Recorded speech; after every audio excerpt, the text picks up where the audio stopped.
Tawar sayur 3.000 jadi 9.000 padahal turun dari Innova. Di tangan kanan ada iPhone. Tangan kiri ada Samsung terbaru. Masih ada Nokia lagi dalam tas. Rantai selip berat 1,5 kilogram. Tawar sayur 3.000 jadi 9.000. Mengerikan kok tidak?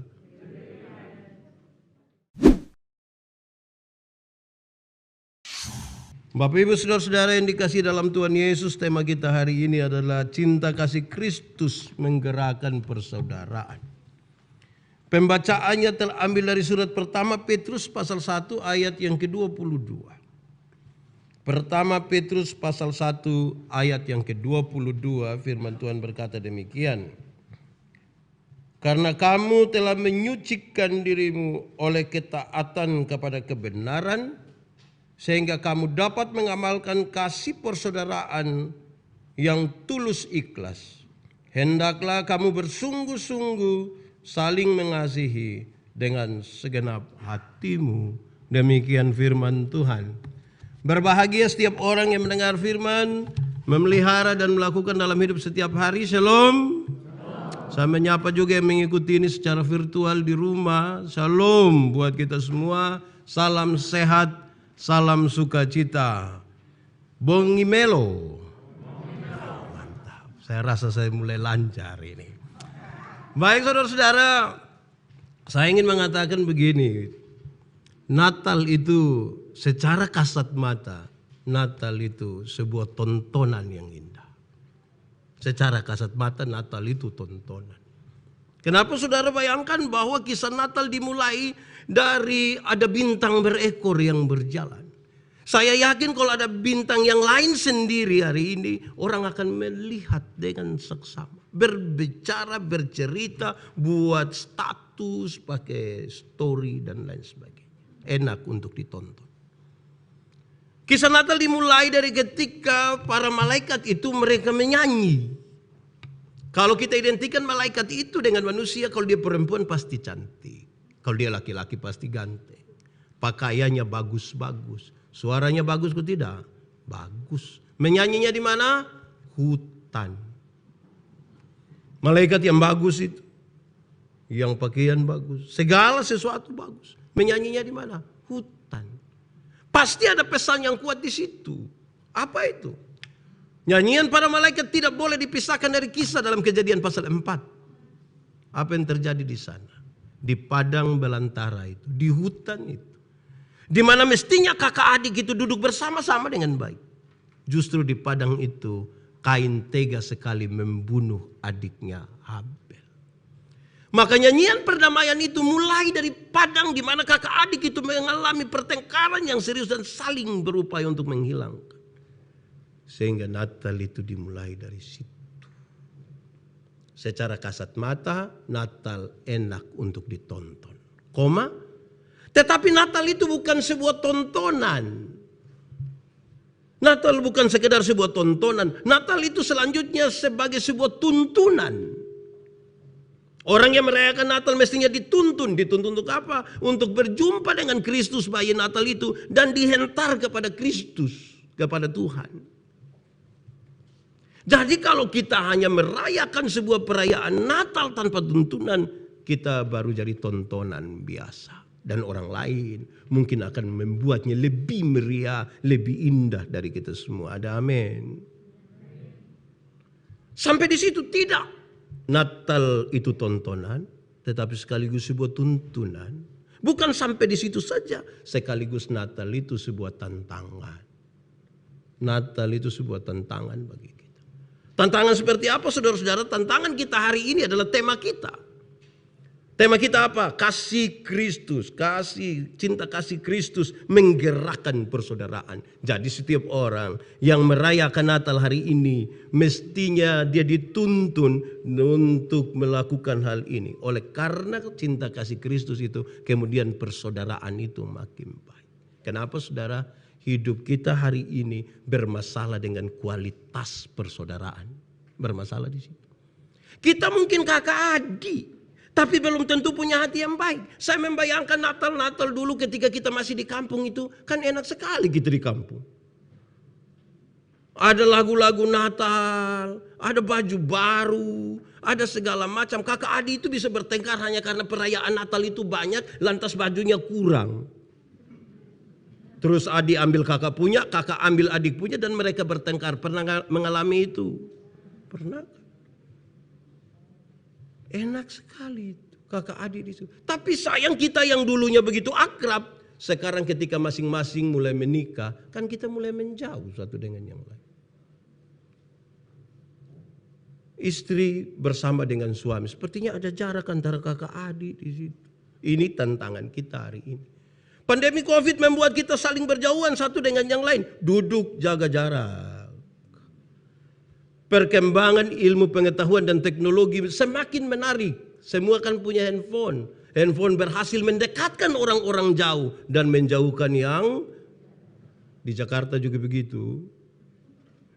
Suami istri, anak-anak duduk sama-sama, tapi masing-masing asik sendiri dengan handphonenya. Amin. Nah itu jadi masalah buat kita, saudara. Lalu hari ini kita membaca bagian ini. Saya kira ini bagian yang menarik sekali buat kita. Kenapa? Karena Petrus menulis surat ini segera setelah kota Roma dibakar. Segera setelah Roma dibakar, apakah kisahnya itu ringan sekali? Jawabnya tidak. Kota Roma yang dibakar ini kemudian menjadi sebuah fitnah yang besar bagi orang-orang percaya waktu itu. Orang-orang Kristen dituduh sebagai yang melakukan itu. Dan penganiayaan dimulai di situ. Betapa sulitnya mereka berhadapan dengan fitnah itu. Saudara membayangkan saudara bahwa ternyata membangun sebuah persaudaraan dengan fitnah itu sangat sulit sekali. Saudara pernah mengalami fitnah? Pernah? Rasa enak atau tidak? Lantas kita rasa tidak enak, kita buat status di Facebook kan? Untuk kalau tidak tahu tentang saya jangan omong ke tahu-tahu. Karena setan lebih suka orang yang tidak tahu apa-apa tapi omong ke tahu-tahu. Nah jadi masalah tambah. Di fitnah itu tidak enak dan kisah ini menarik saudara-saudara. Bukan saja itu, persaudaraan tidak bisa dibangun di atas fitnah, tetapi juga tidak bisa dibangun di atas iri hati. Saya sulit menjelaskan iri hati itu apa saudara, tapi iri hati itu kira-kira begini. Iri hati ialah lebih baik saya rugi asal engkau rugi lebih banyak daripada saya untung tapi engkau untung lebih banyak. Saya pakai contoh saja. Ada dua orang yang sama-sama tukang iri hati. Mereka berdoa kepada Tuhan. Karena Tuhan tahu mereka biasa iri hati, Tuhan kirim malaikat bicara dengan mereka. Terus malaikat datang. Karena kamu dua biasa iri hati, maka hanya satu yang boleh meminta. Yang satu diam saja. Tapi yang meminta ini dia meminta sesuatu yang tidak minta akan dapat 2 kali lipat. Ini masalah ini. Kalau saya dengan Pak Andi, kami dua berdoa, lantas saya yang meminta. Kalau Pak Andi saya minta motor 1, Pak Andi dapat motor 2. Ini masalah buat saya. Lantas kami dua tidak mau meminta. Harus tarik undian. Saya yang harus meminta. Saya pikiran ini meminta. Kalau saya minta kaya, Pak Andi lebih kaya. Lalu bagaimana sekarang? Ya sudah saya berdoa, Tuhan, kasih saya punya mata buta 1 Tuhan. Kalau saya punya mata buta 1, Pak Andi buta berapa? Buta 1 rugi kok tidak? Rugi toh? Tapi lebih suka lihat orang buta. Itu namanya apa? Iri hati. Di sini ada. Senang sekali lihat orang susah dan susah sekali lihat orang senang. Di Jakarta ada. Di gereja Toraja ada. Nah itu kita punya masalah sekarang. Kisah ini sebuah tantangan serius. Kalau kita bangun iri hati ini, bermasalah saudara-saudara. Petrus menulis surat ini saudara-saudara kepada para budak. Kenapa saudara-saudara? Jumlah budak waktu itu cukup banyak. Perbudakan itu dimulai ketika Roma menaklukkan banyak sekali wilayah. Dan tawanan itu kemudian dijadikan budak. Saudara jangan berpikir karena mereka disebut budak itu pasti pekerja kasar. Tidak. Orang-orang yang bekerja profesional pun menjadi budak. Para dokter, para sekretaris, para guru, para pekerja profesional pun kemudian menjadi budak di sana. Dalam tradisi mereka menarik saudara-saudara karena budak itu bukan dianggap sebagai manusia. Budak bukan manusia. Budak hanya sama dengan barang. Kalau mau dipakai ambil, kalau tidak dilepaskan saja begitu. Budak tidak diperkenankan menikah. Budak tidak boleh menikah. Tetapi boleh hidup bersama-sama seperti suami istri. Anak yang didapat oleh para budak itu kemudian menjadi harta dari para tuan. Dalam kondisi seperti ini tiba-tiba kekristenan muncul. Waktu kekristenan muncul di situ, kekristenan menawarkan, persaudaraan di dalam Tuhan itu harus sederajat. Ini masalahnya bagi para tuan. Persaudaraan harus sederajat. Ini masalah kenapa para tuan tidak mungkin bersama-sama dengan para budak. Lalu kekristenan menawarkan itu. Yang punya jabatan harus kasih turun sedikit untuk bisa berjumpa dengan orang-orang yang tidak punya jabatan. Kalau mau persaudaraan itu baik. Dalam kisah tentang Onesimus. Onesimus itu adalah budak yang bekerja di perkebunan milik Filemon. Tidak tahan bekerja, dia bangun lari, kena tangkap, masuk penjara. Paulus injili dia. Kemudian setelah diterima Tuhan, Paulus bilang kembali ke Filemon. Dia bilang tidak bisa. Kalau saya pulang saya mati di sana. Pulang dulu. Tidak bisa. Kalau begitu saya menulis surat untuk Filemon. Paulus menulis surat. Ingat, yang pulang ini bukan budak. Yang pulang ini orang merdeka. Yang pulang ini dia saudara kita yang kekasih. Tuan Filemon ini menyambut Onesimus seperti menyambut seorang sahabat. Mereka makan bersama-sama. Orang-orang yang tidak mengenal Tuhan heran. Bagaimana seorang tuan dapat menyambut budaknya seperti itu. Mereka bilang, Tuhan kami mengajarkan kepada kami hal itu. Orang-orang yang tidak mengenal Tuhan rindu untuk melihat Tuhan itu seperti apa. Dalam perjumpaan. Sekarang kekristenan menawarkan persamaan begini bermasalah. Kenapa? Ini budak-budak orang ini. Jangan-jangan nanti kemudian jadi malas kerja ini. Atau yang kedua, jangan-jangan mereka memberontak kepada tuannya karena mereka jumlah cukup banyak. Saudara-saudara, kemudian dari pembacaan yang seperti itu, tema kita ini menarik saudara. Cinta kasih Kristus menggerakkan persaudaraan ini. Pembacaan itu mengisyaratkan 3 hal yang akan kita renungkan bersama-sama hari ini saudara. Supaya kemudian dalam tantangan untuk menggerakkan cinta kasih itu, dalam terang firman ini kita bisa pakai. Pertama saudara, pembacaan tadi sebutkan. Karena kamu telah menyucikan dirimu oleh ketaatan kepada kebenaran. Persaudaraan itu harus dimulai dari ketaatan terhadap kebenaran. Banyak orang merasa dirinya taat. Banyak orang merasa hidupnya dalam kebenaran. Apa betul? Belum tentu. Kebenaran. Ada 2 kata dalam Alkitab. Benar dan betul. Benar dan betul, 2 kata dalam bahasa Indonesia. Benar dan betul. Benar dan betul sama kok beda? Benar dan betul sama atau beda? Beda atau sama? Sama atau beda? Tulisannya beda, artinya sama. Benar bisa berarti betul, betul bisa berarti. Tapi kalau 2 kata yang sama ini sama-sama diberi awalan ke dan akhiran an, benar akan jadi kebenaran. Betul akan jadi masih sama artinya? Beda. Kebenaran berarti lain, kebetulan berarti lain. Sekarang saya mau tanya saudara, kalau kita hari ini merayakan Natal di Gereja Toraja dan saudara hadir baik di sini maupun yang ada di rumah, kebenaran atau kebetulan? Kebenaran atau kebetulan? Kebenaran. Yakin? Saya kira kebetulan memang tidak buat apa-apa ikut. Tidak ya ini kebenaran. Kalau Tuhan Yesus mati bagi saya dan saudara, kebenaran atau kebetulan? Kalau kita masih hidup sehingga hari ini, kebenaran atau kebetulan? Kebenaran. Kalau tentang Tuhan kebenaran semua. Sekarang saya geser sedikit. Kalau kita kulit hitam, kebenaran atau kebetulan? Kalau kita kulit hitam, kebenaran atau kebetulan? Saya lihat saudara makin tidak tulus untuk mengatakan. Kebenaran atau kebetulan?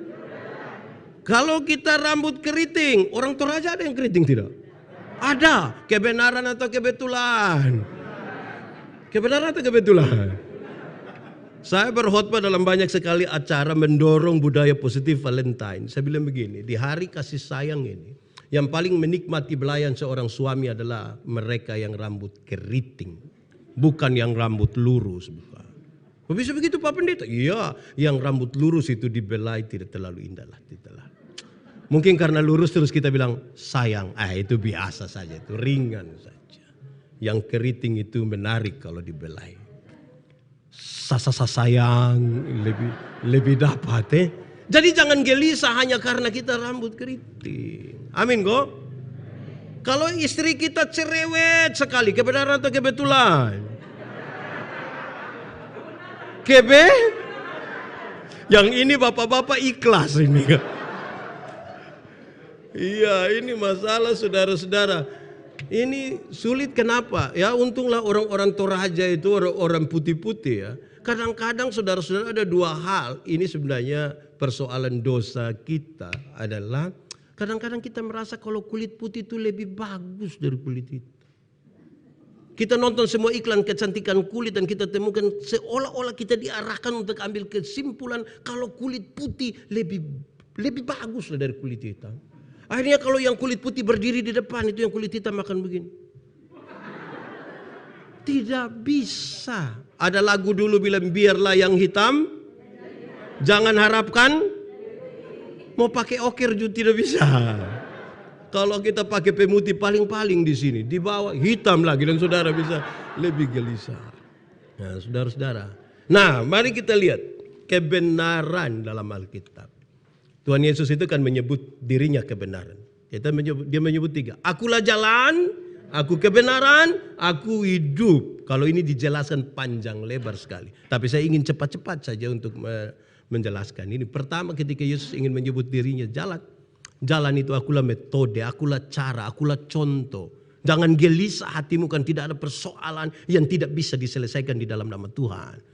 Pakai cara-cara yang aku lakukan. Maka Yohanes pasal 14 jangan berhenti di ayat 6. Baca sampai ayat 12. Barang siapa percaya kepadaku melakukan pekerjaan-pekerjaan yang aku lakukan. Berarti kalau saudara mengaku percaya pada Tuhan, saudara akan melakukan apa yang Tuhan mau. Amin. Sekarang saudara, mari kita lihat contoh. Ada satu waktu Yesus urus seorang perempuan berzina yang kena tangkap. Supaya kalau pulang ada yang berzina, urus pakai cara Yesus. Perempuan berzina ini kena tangkap. Hukum setempat mengatakan perempuan ini harus dibuat apa? Dilempar sampai mati. Tuhan Yesus bilang begini. Siapa rasa diri tidak berdosa? Silakan angkat batu lempar duluan. Ada yang lempar? Mereka pulang semua. Yesus tanya, dorang di mana? Sudah pulang Bapak. Yesus ucapkan kalimat yang penting ini. Nah, engkau pergilah dan jangan berbuat dosa lagi. Ketika Yesus bilang engkau pergilah dan jangan buat dosa lagi, Tuhan Yesus tidak kompromi dengan dosa. Dosa tetap dosa. Tetapi kepada perempuan pendosa ini, Tuhan Yesus beri kesempatan baru. Masa lalu tidak bisa dirubah, tapi sekarang masa depan bisa dirancang di dalam nama Tuhan. Sekarang saya mau tanya duluan yang suami-suami. Suami-suami, apa saudara percaya pada Tuhan Yesus? Lantas satu waktu istrimu ketahuan berzina dengan laki-laki lain. Bisa urus pakai cara Yesus? Bilang kepada ibu, Mama, pergilah. Dan jangan berbuat dosa lagi. Bisa? Bisa? Kan ini bangun persaudaraan ini.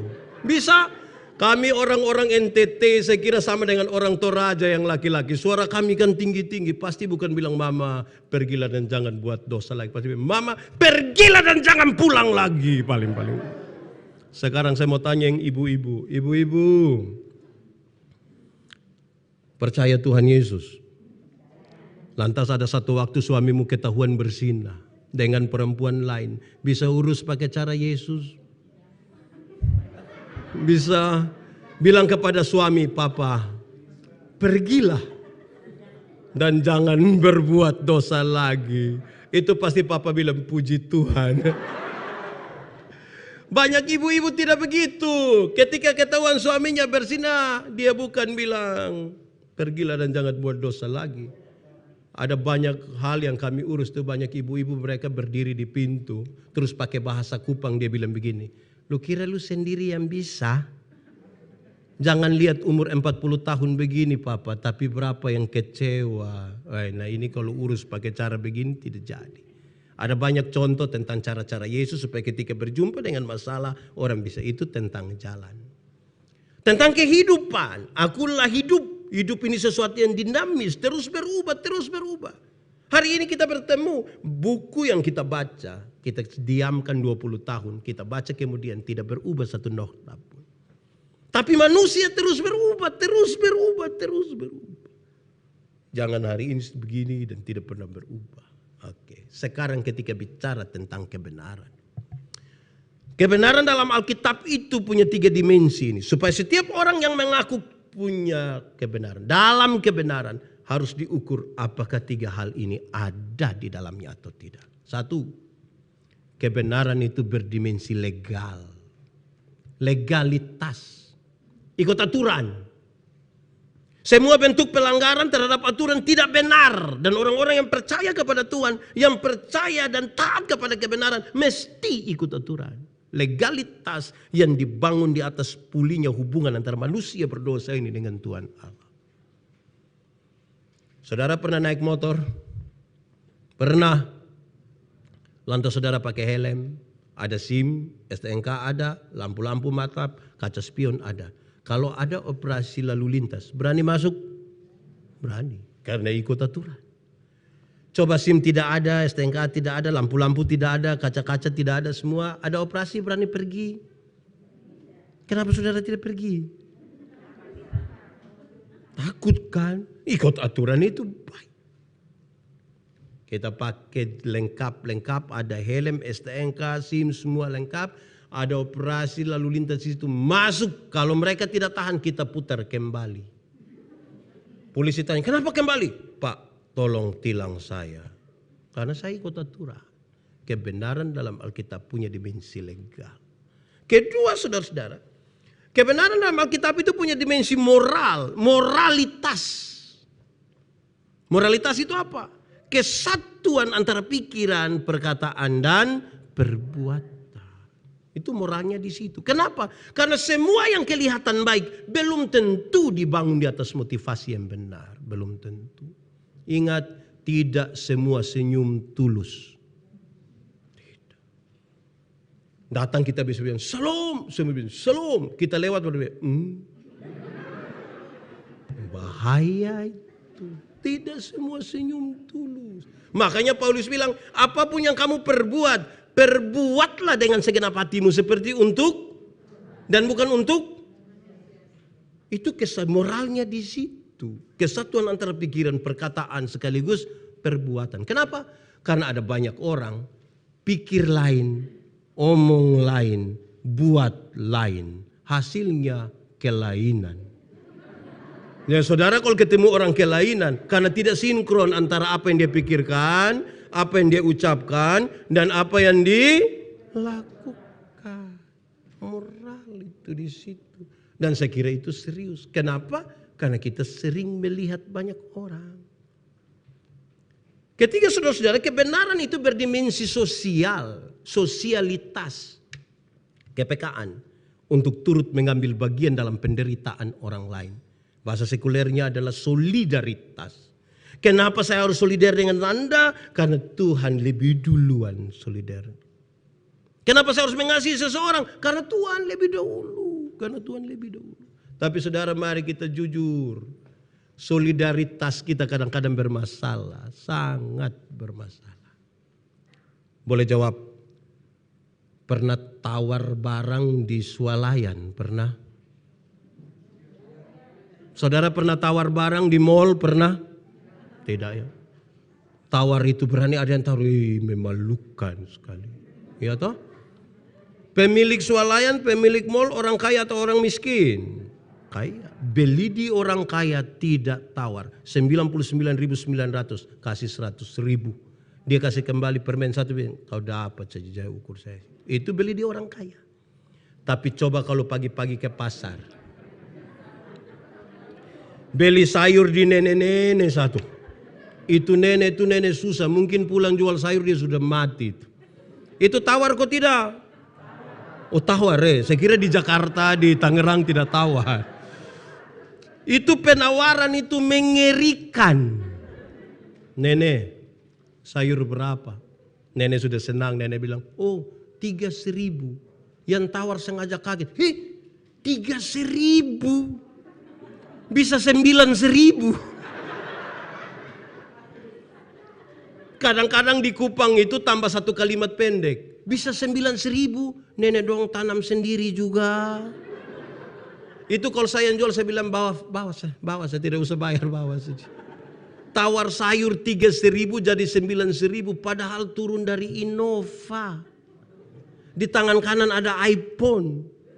Tangan kiri ada Samsung terbaru. Masih ada Nokia lagi dalam tas. Rantai selip berat 1,5 kilogram. Tawar sayur 3.000 jadi 9.000. Mengerikan kok tidak? Mulai besok ibu-ibu. Tawar sayur itu tawar terbalik lah begitu. Nenek, sayur berapa? 3.000. Maaf, bisa 1.3.000? Kalau tawar sayur 3.000 jadi 1.3.000 hanya 3 kemungkinan. Hanya 3 kemungkinan. Pertama, itu orang punya solidaritas sosial yang sangat baik. Yang kedua mungkin gila. Atau yang ketiga orang Kupang bilang makam puji itu. Kita yang tentukan 1, 2 atau 3. Karena solidaritas ini serius saudara. Nah saudara-saudara itu bagian pertama dan orang yang taat kepada itu luar biasa. Mau membangun persaudaraan itu engkau telah menyatakan dirimu disucikan karena ketaatanmu kepada kebenaran. Kalau ini tidak ada saudara-saudara tanpa solidaritas kita tidak mungkin membangun persaudaraan. Tidak mungkin. Tanpa moralitas yang baik bagaimana membangun sebuah persaudaraan? Kadang-kadang ini persaudaraan ini kan kita suka seseorang bukan karena aturan yang berlaku bersama. Bukan. Hanya karena soal kita punya selera bersama. Karena itu mestinya persaudaraan digerakkan dengan kebenaran. Yang benar itu seperti itu. Kedua saudara-saudara, pembacaan ini mengatakan. Sehingga kamu dapat mengamalkan kasih persaudaraan yang tulus ikhlas. Orang yang sudah disucikan ini mengamalkan kasih persaudaraan. Kalau kita berbicara tentang persaudaraan, paling tidak kita arahkan dia pada 2 hal. Pertama, persaudaraan kita sebagai orang-orang sedara. Kita lahir dari satu kandungan, punya hubungan keluarga dan lain sebagainya. Tapi yang kedua saudara-saudara adalah persaudaraan sebagai sebuah persekutuan orang-orang percaya. Kalau kita membaca kisah tentang orang Samaria yang baik hati. Injil Lukas pasal 10. Di situ disebutkan 1, ada imam. Kedua ada orang Lewi. Ketiga ada orang Samaria. Saudara mau jadi orang mana? Mau jadi orang? Yakin bisa jadi orang Samaria? Yakin? Bisa ya? Oke, kalau saudara mau jadi orang Samaria berarti tiap-tiap hari saudara mesti duduk di jalan antara Yerusalem Yeriko. Terus ada orang kena rampok, saudara tolong. Ada orang kena rampok, saudara tolong. Ada orang kena rampok, saudara tolong. Lama-lama tidak ada yang kena rampok, saudara yang kena rampok. Bisa? Saya lihat ini makin turun ini. Ya, saudara-saudara. Lalu ada satu orang muncul di jalan Yerusalem Yeriko. Jalan yang jaraknya kira-kira 30 km dengan jalan berliku-liku itu. Jalan yang menurun dan dipastikan kalau ada terjadi sesuatu tidak mungkin ditolong oleh siapapun. Ada satu orang sampai di situ dan dia dirampok, dipukul hampir mati. Datanglah imam itu. Imam itu tolong kok tidak? Tidak tolong kan? Makanya saudara tidak mau jadi imam itu. Imam macam apa? Tidak menolong orang susah. Tapi katakanlah imam ini. Ada orang ditabiskan jadi imam dan tidak pernah melayani di bait Allah. Karena antriannya sangat panjang. Sekarang dia dalam perjalanan. Dia melihat ada orang yang dirampok. Hampir mati berdarah-darah di situ. Wah, kalau saudara imam itu saudara tolong ke tidak? Masalahnya kalau dia sentuh orang ini mati, berarti dia najis, dia tidak boleh melakukan sesuatu. Kalau saudara imam itu tolong atau tidak? Kalau saya ya tergantung ya. Tergantung siapa yang kena rampok. Kalau yang dirampok itu janda muda, saya pasti tolong, saya yakin saya tolong. Tapi kalau yang dirampok itu nenek-nenek, mungkin saya akan bilang, nenek, barangkali ini jalan Tuhan nenek. Tapi saudara tadi mau jadi Samaria. Setelah Samaria itu datang lagi orang Lewi. Orang Lewi itu tolong kok tidak? Tidak. Makanya saudara tidak mau jadi orang Lewi. Siapakah orang Lewi? Keluarga dari para imam. Secara sengaja dipisahkan hanya untuk urus bait Allah. Kenapa? Karena banyak sekali ritual aktivitas keagamaan yang dilakukan bait Allah. Karena itu bait Allah harus selalu baik.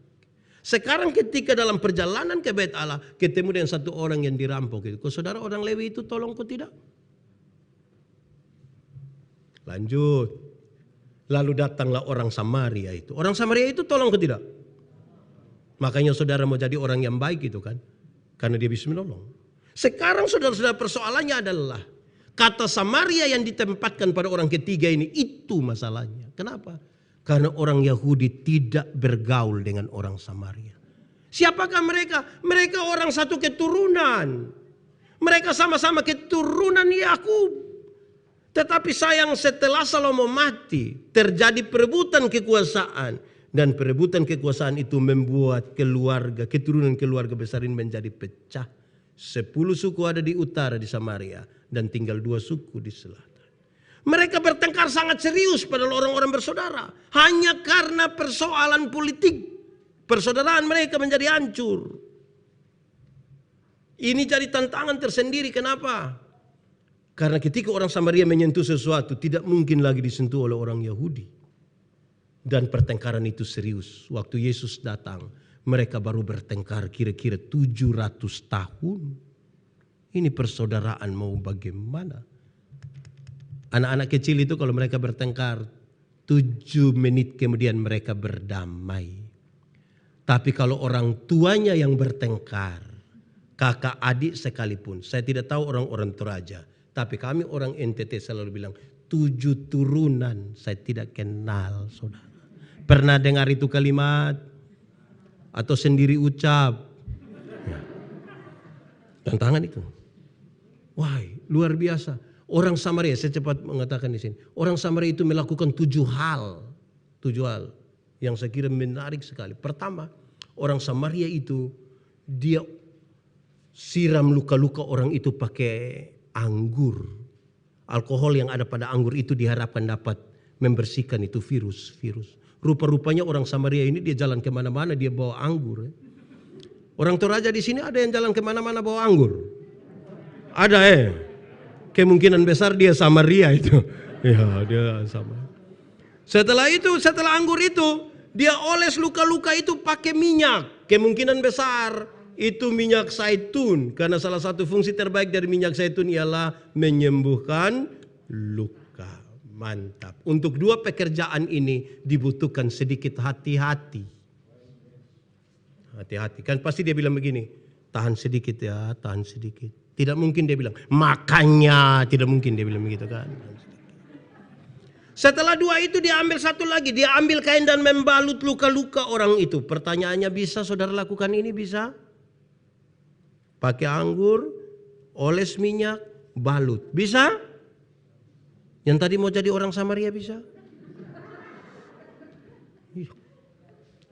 Setelah dia buat seperti itu, yang keempat menarik. Dia ambil orang itu, dia muat di atas keledai tunggangannya. Saya mau tanya, dulu sudah ada mobil? Pesawat ada? Berarti alat transportasi mereka adalah keledai. Kenapa saya pikir ini lama saudara? Ini membangun persaudaraan, ini mengerikan. Kenapa? Saya pikir begini. Saya di Kupang, bawa mobil saya bawa. Kalau ketemu orang ada masalah sedikit, untuk tolong saya tolong. Tapi pertolongan itu jadi masalah. Ketika masyarakat yang ikut menolong itu mereka lihat saya agak lama terus bilang begini, Bapak bisa bawa ke rumah sakit pakai Bapak pun mobil? Itu saya pikiran itu. Karena harus bawa orang berdarah-darah ini pakai saya pun mobil ke rumah sakit. Saya mau tanya, kalau saudara ketemu orang susah, dipukul hampir mati berdarah-darah terus mau bawa ke rumah sakit pakai mobil saudara bisa? Bisa? Saya tanya banyak orang, separuh bilang bisa. Saya bilang iya, yang paling jawab bisa itu karena dia belum ada mobil. Kalau dia sudah ada mobil itu, dia sudah cuci, kesetnya sudah disikat, itu istri saja naik lepas sendal. Apalagi orang lain. Tapi saudara mau jadi Samaria. Lanjut. Setelah itu dia bawa orang itu ke rumah penginapan. Dia bawa ke rumah penginapan. Saudara bisa. Tolong satu orang bawa ke rumah penginapan, saudara bisa. Keenam dia lakukan tambah. Dan dia merawat orang itu. Merawat. Dia siap air panas. Masak bubur. Ketujuh, dia memberi 2 dinar kepada pemilik penginapan itu. Tolong urus orang ini sebaik-baiknya. Kalau engkau belanjakan lebih dari 2 dinar ini, nanti aku menggantinya waktu aku kembali. Dulu orang kerja 1 hari dibayar 1 dinar. Berarti 2 dinar itu upah kerja selama 2 hari. Bisa upah harian 2 hari bantu orang susah mau? Ini bahaya ya. Nah sekarang kita lihat. Siapakah orang Samaria itu? Orang Samaria itu bukan saya, bukan saudara. Orang Samaria itu adalah Tuhan Yesus. Jalan dari Yerusalem ke Yeriko. Bicara itu dalam konteks Palestina semua tahu. Yerusalem kota kudus menuju Yeriko kota terkutuk. Ini sebuah gambaran yang baik untuk menggambarkan Yesus datang dari sorga yang kekal ke dalam dunia yang penuh dengan rawa payah. Perjalanannya via dolorosa. Dalam perjalanan susah sengsara dia berjumpa dengan orang-orang yang dirampok sehabis-habisnya dan dipukul hampir mati. Siapakah orang-orang itu? Orang itu adalah saya. Orang itu adalah saudara semua ini. Saudara yang ada di rumah semua. Kita orang-orang Tuhan Yesus ketemukan dalam perjalanan itu. Dalam kondisi hampir mati, tidak ada satu imam dan orang Lewi pun yang mampu menolong kita. Datanglah orang Samaria itu. Oleh bilur-bilurnya kita menjadi sembuh. Dia ambil kita dalam kemuliaannya. Dia titip kita di rumah penginapan. Dan apakah rumah penginapan itu? Rumah penginapan itu ialah gereja Tuhan. Orang-orang yang tadi diselamatkan dalam perjalanan Yerusalem dan Yeriko dititip di gereja Tuhan. Supaya kita menjadi satu keluarga besar. Sebagai orang-orang yang punya nasib bersama dulu yang susah itu. Ini persaudaraannya di sini. Supaya kita bisa mengamalkannya.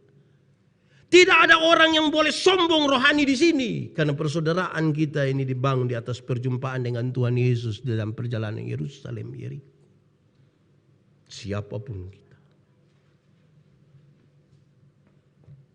Kedua saudara. Persaudaraan dalam arti kita hubungan saudara. Saya mau tanya saudara. Ibu-ibu melahirkan itu susah atau tidak ya? Sangat susah. Mau melahirkan normal atau abnormal tetap sakit. Kami suami-suami ini hanya dari luar kau bilang begini. Yesus. Sudah bilang Yesus lah dia bayangkan kira-kira ini anak muka ke siapa ini. Paling-paling hanya begitu. Terus saudara ketika ibu sakit melahirkan. Sudah melahirkan dengan susah payah. Sekarang anak-anak ini. Coba bayangkan. Ibu-ibu, bapak-bapak coba bayangkan. Anak-anak punya jam tidur. Kita punya jam bangun. Kita punya jam tidur. Anak-anak punya jam. Hampir-hampir orang tua tidak pernah tidur karena anak-anaknya. Amin. Dalam keadaan itu jam 2 subuh juga masih begini. Dalam keadaan sempoyongan tidak tidur, ibu-ibu masih dipaksa lagi untuk jadi penyanyi. Makanya seringkali lagu dari ibu-ibu itu tidak bisa dipertanggungjawabkan. Kalau tidak bobo digigit, nyamuk. Padahal justru kalau anak bobo itu baru nyamuk gigit. Kalau anak ada lari-lari nyamuk mana mau gigit dia tidak bisa, tidak bisa. Tapi ya kita maklum ya waktu itu ibu-ibu lagi tidak bisa tidur. Ibu-ibu, bapak-bapak ajar anak-anak itu, anak-anak mesti dengar ini. Ibu-ibu, bapak-bapak, orang tua itu ajar anak-anak bicara satu-satu suku kata. Ma, pa. Tapi sayang, ketika anak-anak mulai dewasa, mulai lancar bicara, ternyata mereka makin tidak suka bicara sama orang tuanya. Amin. Betul anak-anak? Lebih suka bicara dengan ini. Jadi soal. Orang tua ajar anak-anak tuh jalan satu-satu langkah. Kalau di Kupang, di NTT selalu bilang ta, te, ta, te. Tapi sayang ketika anak-anak mulai bisa jalan sendiri, suka jalan dengan anak-anak, suka jalan dengan orang tua. Kita ini hanya bisa peluk anak-anak kita ketika mereka masih kecil. 6-7 tahun kita masih bisa peluk. Kalau dia SMP kita mau peluk, apalagi di muka teman-teman dia mulai menjauh. Kita boleh mau peluk begini sayang, dia pakai bahu sa. Kelebihan nonton Korea barangkali. Dia betul orang tua. Melihat anak-anak tadi main-main begitu. Saya lihat anak-anak muda ini kan cantik-cantik, ganteng-ganteng. Sudah bagus-bagus. Orang tua waktu lihat itu mereka senang sekali. Wih, anak-anak sudah besar. Orang tua punya ekspektasi yang tinggi. Harapannya besar. Orang tua selalu bilang, anak, yang penting engkau mau sekolah tinggi. Biar kami ikat perut. Tidak apa-apa. Orang tua omong ikat perut itu bukan berarti mereka mau pakai stagen. Mereka utang untuk anak-anak sekolah. Amin. Tapi sayang kirim ini anak-anak lo sekolah di satu tempat. Mereka telepon. Tidak. Mereka telepon pada waktu mau minta duit itu pagi-pagi ibu punya telepon bunyi. Ting, ting, ting, ting, ting, ting, ting, ting. Ibu angkat terus anak-anak bilang, "Shalom mama, shalom. Bagaimana? Mama ada sehat-sehat." Iya, kenapa? Tadi malam saya mimpi mama. Waktu dia bilang tadi malam saya mimpi mama, mama langsung bilang, "Kakak, mau berapa nak omongnya?" Ini pagi-pagi buta ini. Saudara tahu, mari kita lihat apa kerinduan terbesar dari orang tua ini. Apa kerinduan terbesar dari mereka? Satu, berkumpul kembali bersama-sama dengan orang-orang yang dikasihinya. Makanya orang tua mau ketika mereka kasih ingat kita, mereka bilang begini, "Anak, nikah dengan orang baik-baik ya. Ingat, kamu kakak adik jangan bertengkar ya. Tapi mari kita renungkan. Ada yang masih punya orang tua, masih hidup hingga hari ini, ada di kampung, masih ada? Berapa lama saudara telepon mereka? Saudara bisa 8 jam per hari ada di media sosial, tapi telepon? Ya. Nanti segera setelah ini tolong telepon orang tua. Bisa. Kita menyanyi satu lagu, ini lagu dunia tapi saya pertanggungjawabkan lah kita menyanyi di sini. Kasih ibu kepada beta tak terhingga sepanjang masa. Hanya memberi tak kembali bagai sang surya menyinari dunia. Coba kita ulang lagu ini sambil bayangkan menantu dorang. Coba. Kasih ibu kepada siapa? Sampai kapan itu? Tidak terhingga. Saudara bisa bayangkan. Kenapa baru sekarang saudara sedih? Itu persaudaraan yang diamalkan. Terakhir sekarang. Hendaklah kamu bersungguh-sungguh mengasihi dengan segenap hatimu. Mengasihi dengan segenap hati. Saya mulai dengan definisi. Kasih itu apa? Kasih itu kebaikan yang tidak bisa dipatahkan oleh apapun. Oleh apapun. Kalau saudara mengatakan saudara mengasihi. Kasih itu kebaikan yang tidak bisa dipatahkan oleh apapun. Koma, dia lanjut. Karena itu kasih tidak boleh berubah menjadi kebencian. Kasih tidak boleh berubah menjadi kebencian. Tidak boleh ada orang mengatakan, dulu saya sangat mengasihi dia Pak, tapi setelah saya tahu dia begitu, saya sangat benci lihat dia. Itu bukan mengasihi. Mengasihi itu mengasihi saja. Tidak boleh ada alibi. Pernah dengar itu kalimat, dulu saya sangat mengasihi dia Pak, tapi saya tahu dia pungkedan, saya benci lihat dia. Pernah dengar? Sendiri omong. Kasih. Sekarang pertanyaannya adalah, kita lebih mengasihi diri kita atau lebih mengasihi orang lain? Mengasihi diri, betul. Alkitab juga bilang begitu. Kasihilah sesamamu manusia seperti engkau mengasihi diri. Itu berarti kalau orang tidak mengasihi dirinya, tidak mungkin dia mengasihi orang lain. Kalau begitu saya mau tanya, orang yang mengasihi dirinya, apakah dia mau dirinya terluka? Orang yang mengasihi dirinya, dia mau dia hati sakit? Tidak. Sekarang saya pakai contoh. Kalau pendeta Yandi benci Pak Andi, yang rugi pendeta atau Pak Andi? Pendeta. Kenapa? Setiap kali lihat Pak Andi, saya hati senang kok tidak?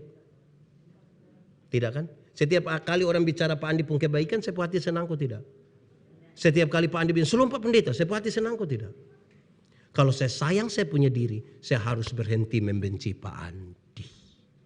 Sekarang tolong jawab. Ada orang yang kita tidak suka? Ada. Dia ada duduk di sini. Coba saudara lihat dia coba. Kenapa semua saudara lihat saya? Saudara benci saya. Saudara, hal ini serius karena dia mengganggu persekutuan. Kalau kita mau menggerakkan persaudaraan, kasih itu duluan untuk kita pun diri. Kami bapak-bapak ini kan melihat perempuan. Laki-laki melihat perempuan, tapi yang perempuan melihat perempuan. Maksudnya begini, kami yang bapak-bapak, yang laki-laki, kalau duduk sama-sama, tiba-tiba ada seorang perempuan cantik lewat, serempak kami pun kepala begini. Kalau istri ada di sebelah dan kami tahu bahwa melakukan itu akan jadi masalah, kepala kami tetap, mata saja yang pindah. Ya kira-kira begitu. Karena bapak-bapak melihat ibu-ibu. Tetapi yang perempuan melihat perempuan. Perempuan melihat perempuan. Maksudnya begini. Perempuan-perempuan kalau duduk sama-sama, laki-laki masuk, mereka tidak terlalu histeris. Biasa, standar. Tapi jangan coba-coba yang masuk itu ibu-ibu. Sendal agak tebal, rok agak pendek, tas agak besar. Coba lihat siku dan bibirnya. Coba lihat, itu ibu-ibu banyak yang begini.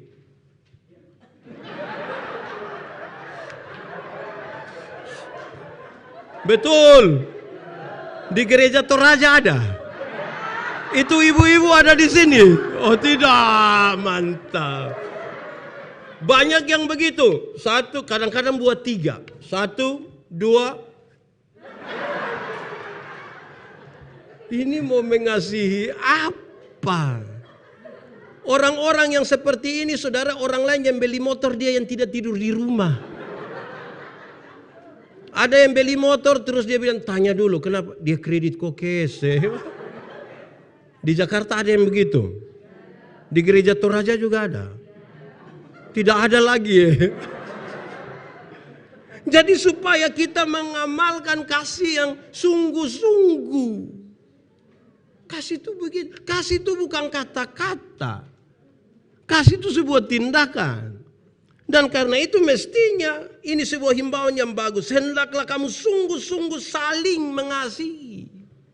Saling mengasihi. Saudara-saudara bicara tentang laki-laki dan perempuan ini menarik dalam kasih itu. Kenapa? Tuhan Allah kasih tinggal sedikit pola untuk manusia kelola dia dengan kasih supaya tetap membangun kehidupan persaudaraan yang baik. Apa itu? Ada 4. Saya bicara cepat dan selesai khotbah ini. 1. Soal pola berpikir.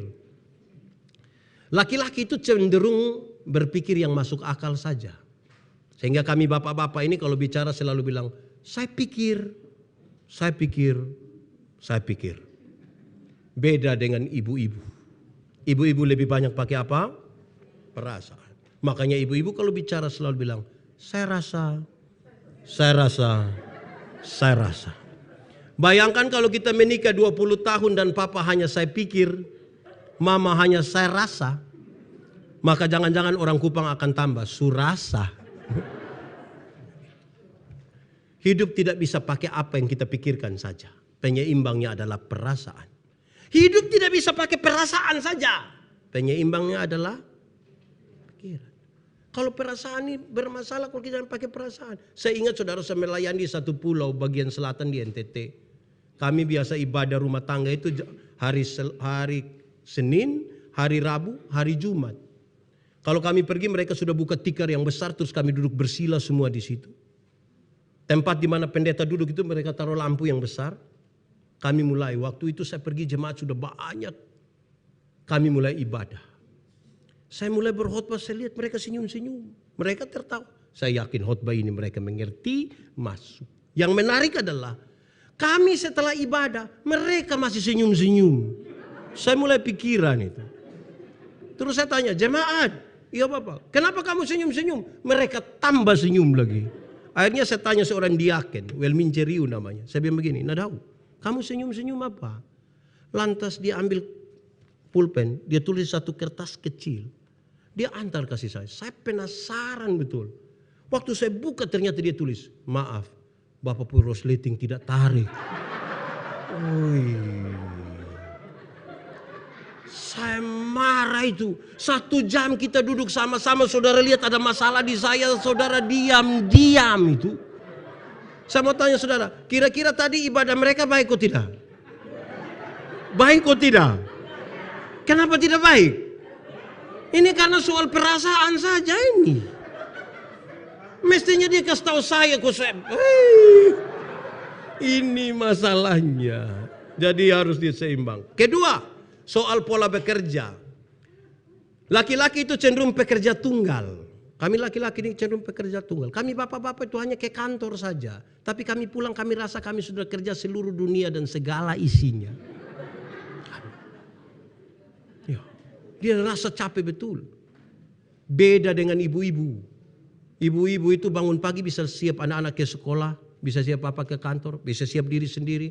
Bisa siap untuk makan siang. Bisa sambil foto-foto. Bisa update status. Semua bisa jadi satu.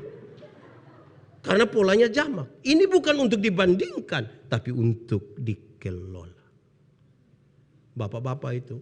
Kalau ada tamu. Saya tidak tahu di Jakarta. Kami di Kupang itu menarik karena ada orang saling kunjung. Tamu baru sampai naik tangga terakhir. Bapak-bapak, mama, yuk, kopi. Padahal di belakang kopi tidak ada. Terus sebentar waktu tamu pulang, mama bilang, papa lain kali tuh tanya kami dulu. Terus papa langsung bilang begini, kan itu hari saya sudah beli. Iya papa, 6 bulan lalu. Bapak pikir sekali beli itu untuk seumur hidup. Karena polanya tunggal. Ini sering. Ketiga soal pola bicara. Laki-laki cenderung pendiam. Secerewet-cerewetnya laki-laki masih disebut pendiam. Sebuah penelitian mengatakan seorang laki-laki bicara satu hari kira-kira 7.000 kata. Dan seorang perempuan kira-kira 21.000 kata. Minimal itu. Papa 7.000, mama? Pagi-pagi semua sudah pergi berangkat kerja, berangkat sekolah sendiri. Mau 21.000 dan siapa? Rata-rata papa pulang kantor jam berapa? Waktu pulang jam 5 mama rencana mau kasih keluar duluan yang 3.000. Mama sambut terus mama bilang begini, Pa. Terus papa bilang, hah? Di kantor tadi baik. Terus papa bilang, lu kepala kantor. Pola komunikasi kita macam begini, saya kira kita sementara menghancurkan persaudaraan dan kekeluargaan kita. Menara Babel tidak selesai dibangun bukan karena kurang uang. Bukan karena kurang tenaga kerja.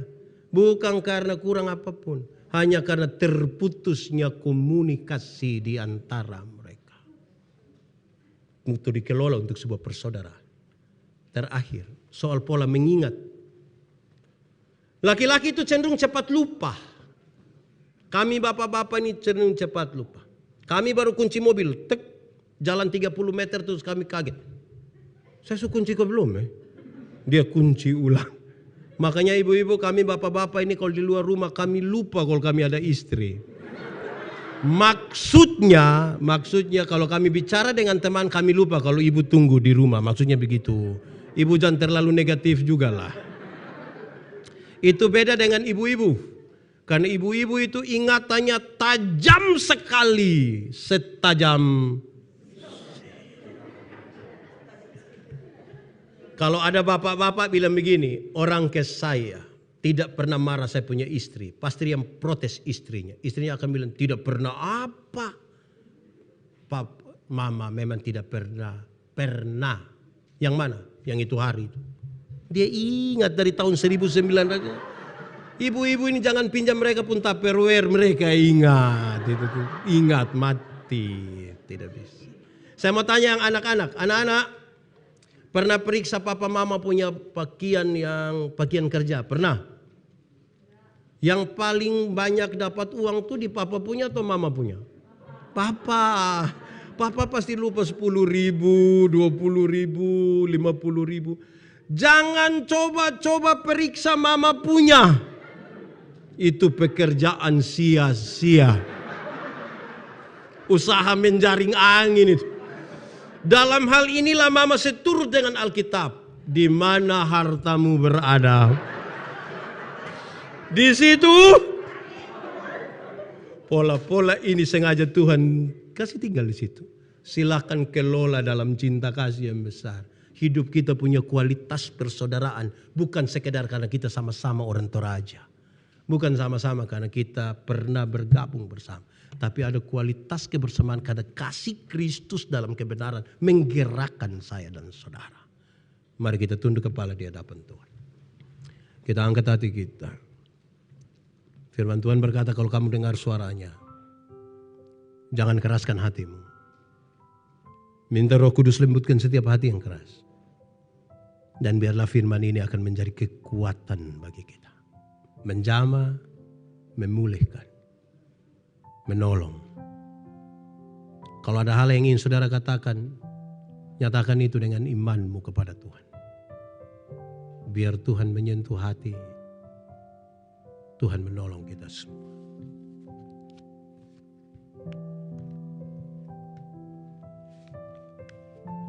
Katakan sesuatu dengan jujur. Ingat, manusia bisa kita tipu, tapi Tuhan tidak bisa kita tipu. Dilihat sampai ke kedalaman jiwa kita. Mari kita nyatakan itu bersama-sama. Dalam doa yang Tuhan ajarkan buat kita. Doa Bapa kami. Bapa kami yang di sorga. Dikuduskanlah namamu. Datanglah kerajaan. Jadilah kehendak-Mu di bumi seperti di sorga. Berikanlah kami pada hari ini makanan kami yang secukupnya. Dan ampunilah kami akan kesalahan kami. Seperti kami juga mengampuni orang yang bersalah kepada kami. Dan janganlah membawa kami ke dalam pencobaan. Tetapi lepaskanlah kami daripada yang jahat. Karena Engkau yang punya kerajaan dan kuasa dan kemuliaan sampai selama-lamanya. Amin.